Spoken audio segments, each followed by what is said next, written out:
mengenai rumah ibadat bukan Islam.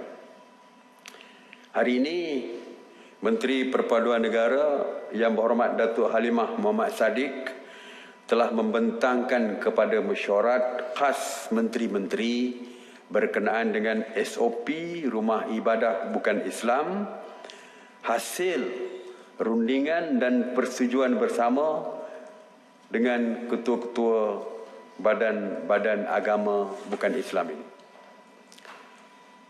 Oleh itu, mesyuarat telah pun bersetuju untuk membenarkan rumah ibadat bukan Islam untuk beroperasi di zon hijau sahaja mulai 10 hari bulan Jun 2020. Tetapi mereka juga perlu patuh kepada SOP-SOP yang ketat yang telah kita persetujui. Di antaranya adalah bilangan kehadiran. Tidak boleh melebihi 30 orang. Tertaluk kepada keluasan saiz rumah ibadat tersebut. Kalau rumah ibadat itu kecil, tidak boleh memuatkan 30, maka kuranglah daripada 30. Bukan makna bila kita kata 30, space-nya kecil, maka berhimpit-himpit. Tidak boleh. Dia mesti berdasarkan juga keluasan tempat itu walaupun maksimumnya 30. Penganut yang berumur 70 tahun ke atas dan kanak-kanak di bawah umur 12 tahun tidak dibenarkan hadir. Saringan suhu badan, penyediaan hand sanitizer, pemakaian topeng muka juga perlu dipatuhi setiap masa.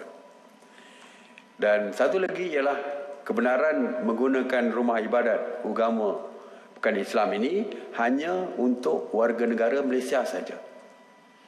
Warga negara lain tidak boleh. Dan kebenaran ini hanya berdasarkan hari-hari yang penting.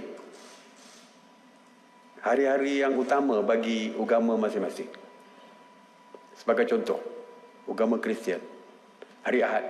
Mereka ke gereja hari Ahad. Maka hari Ahad saja yang dibenarkan. Ada gereja, agama Hindu mungkin ada hari tertentu.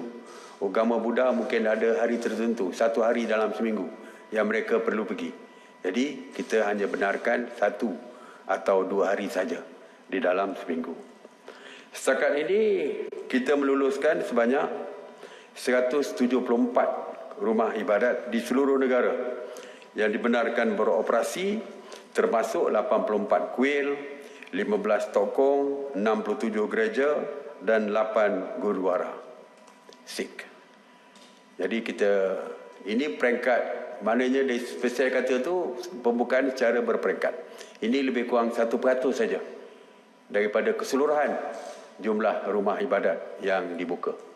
Ini walaupun seperti saya kata tadi, ini adalah persetujuan yang dicapai secara bersama. Maknanya dipersetujui oleh ketua-ketua persatuan agama-agama yang berkaitan. Ya, ini adalah hasil rundingan.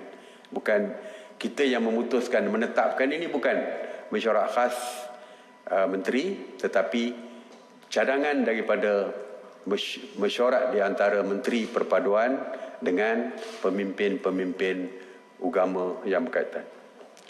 Manakala prosedur pelaksanaan urusan perkahwinan di rumah ibadah mereka masih lagi ditangguhkan.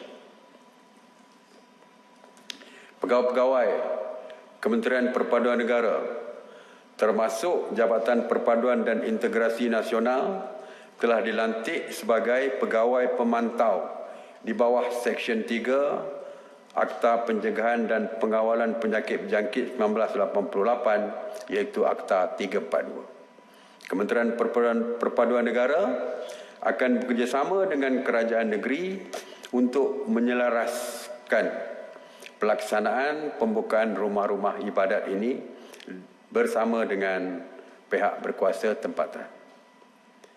Kebenaran operasi ini akan ditarik balik jika ada di antara tempat-tempat tersebut gagal untuk mematuhi SOP yang telah pun dikeluarkan dan sebenarnya dikeluarkan juga oleh rumah-rumah ibadat tersebut. Jadi, tonton